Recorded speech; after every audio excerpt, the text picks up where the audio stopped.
अभी मैं जहाँ पे खड़ा हूँ वो मेरे घर का टेरेस है बेसिकली। और मैं आपको एक चीज़ दिखाता हूँ। यह है सूर्य। सूर्य आपके जीवन में बहुत ही महत्वपूर्ण स्थान रखता है। अगर आपने अपनी कुंडली खोली होगी और जहाँ पे भी सूर्य बैठा है उस भाव से लेकर सूर्य आपको बहुत ही अच्छे रिजल्ट या फिर बहुत ही एवरेज रिजल्ट देता होगा आपके सूर्य के डिग्रीज के अनुसार।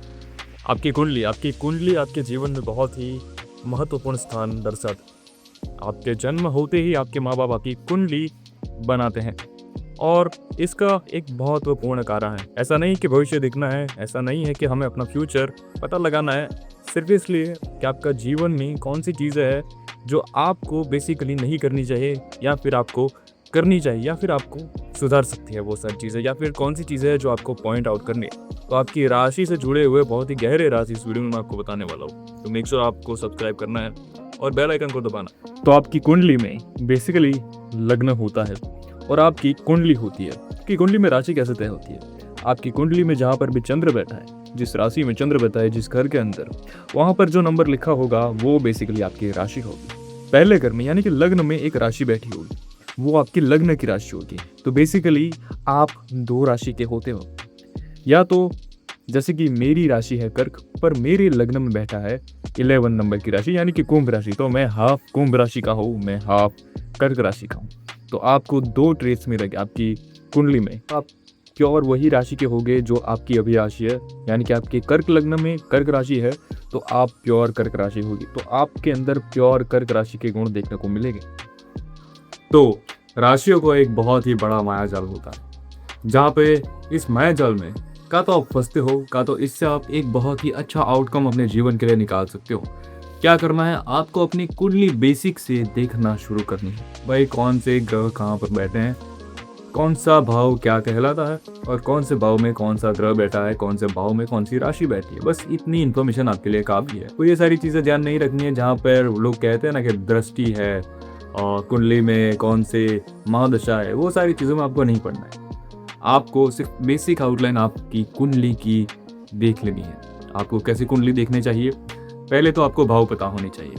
आपके भाव पहले नंबर से कुंडली के अंदर ये जो आकार है यहाँ पर सीधी लाइन में क्लॉकवाइज घूमते जाइए, एंटी क्लॉकवाइज घूमते जाइए, तो फिर आपको पहले भाव से 12वें भाव तक बेसिक से हाउस मिल जाएगा। भाव यानी कि हाउसेस यानी कि घर। कुंडली में घर होते हैं वो कांस्टेंट होते हैं, यानी कि वो चेंज नहीं होते, उनकी पोजीशन वही होती है। पोजीशन सिर्फ ग्रहों की चेंज होती है, पोजीशन नक्षत्र के हिसाब से राशियों की चेंज होती है। यानी कि आपके जिस भाव में, मान लो कि काल पुरुष की कुंडली कैसी होती है, तो पहले एंटी क्लॉकवाइज 1 से 12 लिखे होंगे, तो जैसे कि घर की पोजीशन है वही भी राशि की पोजीशन होगी, तो वही काल पुरुष की कुंडली है जहाँ पे पहले घर में पहली राशि लिखी होगी।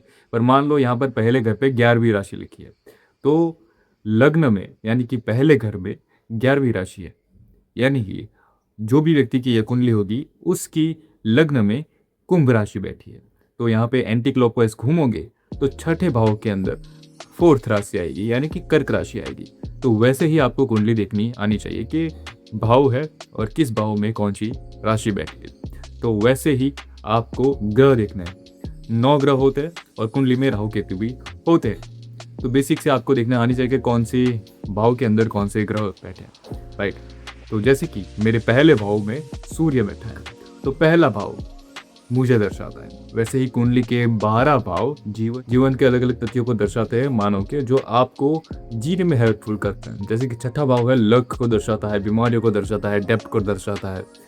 10वां भाव है मेनली वो करियर को दर्शाता है, आपके कर्म को दर्शाता है। तो कुछ ऐसे इंपॉर्टेंट भाव है जो जिनको आपको ध्यान में रखना है। जैसे कि अगर आपको होम या फिर लैंड की प्रॉब्लम है तो चौथा भाव को दिखना है, चौथा घर का दिखना है, क्योंकि वो माता का होता है, वो लैंड का होता है, वो जमीन का होता है।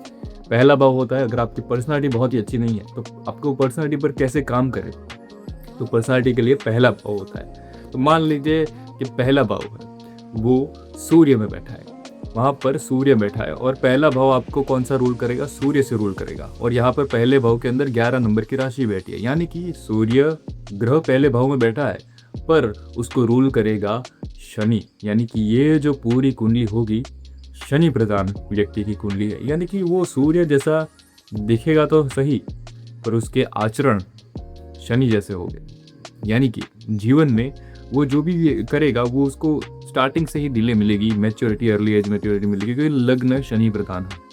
अगर यहाँ पर मेष राशि का लग्न होता तो व्यक्ति का व्यक्तित्व बहुत ही भावपूर्ण होता, क्योंकि यहाँ पर पहले भाव में ही सूर्य आ गया और लग्न शनि प्रधान बन गया, तो कॉन्फ्लिक्ट हो गई। क्यों? क्योंकि शनि और सूर्य की इतनी नहीं बनती। आप तो जानती है कथा के अनुसार सूर्य भगवान और शनि भगवान में इतनी नहीं बनती। तो वैसे ही कुंडली के 12 भाव है, कुंडली के 9 ग्रह है, कुंडली की 12 राशियां है जो आपके अलग अलग भाव में बैठी होगी। आपके 9 ग्रह अलग अलग भाव में बैठे होगा और इसी प्रकार से आपको जीवन में अलग अलग चीज़ें देखनी है कुंडली के अंदर।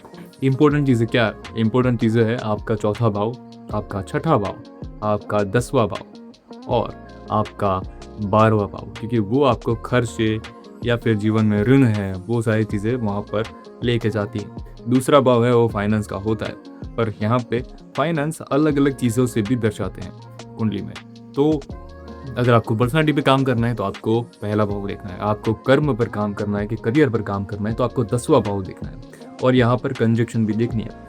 यानी कि ईच ग्रह मीन्स एनर्जी। सूर्य पहले भाव में बैठा है तो सूर्य, ऐसा नहीं है कि सूर्य ग्रह आपको अफेक्ट करेगा, ऐसा है सूर्य की एनर्जी। सूर्य की एनर्जी कैसी है, सूर्य को आपको समझना है, सूर्य भगवान कैसे थे उसकी कथा को जानना है कि सूर्य राजा थे, सूर्य रोज सुबह उठते हैं, लोगों को जगाता है, प्रजा का ध्यान रखता है, तो सूर्य एक बहुत ही अच्छे राजा है। और यहाँ पर डिग्री मान लीजिए कि उसकी उम्र है 3 की, यानी कि अर्ली एज में है, 30 की यानी कि बहुत मैच्योर है कि लोग आपकी बात बहुत मानेंगे, 3 की है तो आपको बात मनवाने में आपको थोड़ा सा गेन करना पड़ेगा उसका भरोसा, तभी आप अर्ली एज में बात मानेगा। यानी कि सूर्य पावरफुल नहीं है, इसका मतलब ये है कि आपकी पर्सनालिटी में इतना दम नहीं है जिससे मदद से आपकी सामने वाले बात मान जाए। तो यही चीज़ है, यानी कि 2 सूर्य वाले व्यक्ति सामने सामने आ गए और एक की 30 है और एक की 3 उम्र है, सूर्य की उम्र यानी कि डिग्री। तो क्या होगा, जो 3 वाला है वो 30 वाले पे सारी बातें समझ तो जाएगा, पर कहीं ना कहीं उसकी बातों से डिसएग्री भी करेगा, क्योंकि ये है वो डोमिनेंट नेचर वाला है बहुत ज़्यादा, और ये डोमिनेंट नेचर वाला तो है पर ये शोकेस नहीं कर पाता। तो this is the energy power कि इसकी एनर्जी बहुत ज़्यादा है, इसकी एनर्जी कम है, यही चीज़ है। यानी कि जब आपके 10वें भाव में, कर्म भाव में मंगल बैठता है, तो मंगल क्या है, मंगल सेनापति है, मंगल वॉरियर है, राइट। तो एनर्जी बहुत ज़्यादा हाई है, ऊर्जा गर्म है सूर्य की जितनी ही, पर सूर्य जैसी नहीं। ये ऊर्जा हाइपर है, सूर्य ऊर्जा स्टेबल है जो राजाशाही होती है, हाइपर ऊर्जा जो सेनापति की होती है, जो युद्ध लड़ने के लिए जाता है। इसलिए कर्म के भाव में अगर मंगल बैठ जाए तो आप हमेशा करियर की सोचोगे, जीवन में आपकी सारी ऊर्जा करियर में जाएगी। तो ऐसे ही 9 ग्रह की 9 एनर्जी होती है। बुध की शांत एनर्जी होती है, चंद्र की शांत एनर्जी होती है, सोबर एनर्जी होती है। ऐसे ही अलग अलग ग्रह की अलग अलग एनर्जी होती है जो आपको लाइफ में समझने में आसानी होगी। जुपिटर की गुरु वाली एनर्जी होती है, डोमिनेंट एनर्जी होती है, आपकी बात लोग सुनेंगे, आपको रिस्पेक्ट देके। शुक्र की अट्रैक्टिव एनर्जी होती है।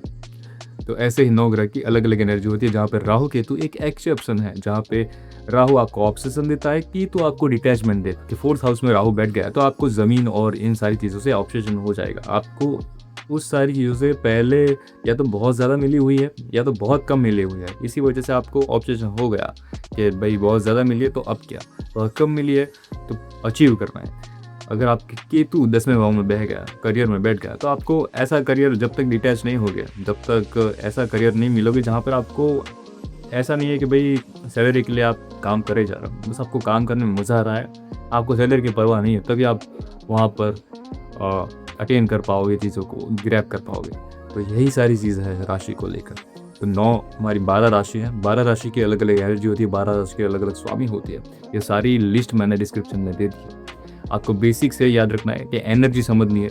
12 राशियों की अलग अलग एनर्जी होती है, में 12 राशि की अलग अलग एनर्जी होती है, 9 ग्रहों की एनर्जी अलग अलग होती है, और जिस भाव में जो ग्रह बैठा होगा वो आपके जीवन में बहुत ज़्यादा डोमिनेट करेगा। यानी कि मोस्ट इंपॉर्टेंट भाव कौन से है, पहला भाव है, 10वां भाव है करियर वाला, लैंड वाला है, और छठा भाव है। तो क्योंकि लैंड वाला और वो माँ से कनेक्टेड है, जो छठा भाव है वो पिता से कनेक्टेड है, वो गुरु से कनेक्टेड है, वो डेप्थ से कनेक्टेड है। तो आपको यहाँ पर देखना है कि कौन से ग्रह बैठे हैं। तो आपको अपनी पर्सनालिटी पे काम करने के लिए सूर्य को मजबूत करना होगा। आपको अपने करियर पे काम करने के लिए आपकी करियर के भाव में जो ग्रह बैठा होगा उसका स्वामी, वो उसको ध्यान पे रखना होगा। ये आपकी कुंडली आपकी जीवन में बहुत ज़्यादा बदलाव ला सकती है। ऐसा नहीं कि भविष्य बदलना है, पर उस एनर्जी को समझ के अपने आप को आज काम करना है, तो वो एनर्जी आपको भविष्य में फलित करेगी। मैं आशा करता हूँ आपको ये वीडियो पसंद आया होगा। अगर पसंद आया हो तो लाइक करिए, शेयर करिए, और भगवान की रूपों की विस्तृत जानकारी के लिए, तत्वों की जानकारी के लिए, भगवान की एनर्जी की जानकारी के लिए, हमारी ट्रैवल डॉक्यूमेंट्री के लिए मेक श्योर आप इस चैनल को सब्सक्राइब करें, शेयर करें, क्योंकि हम प्राचीन जानकारी को वापस लेकर आ रहे हैं। धन्यवाद।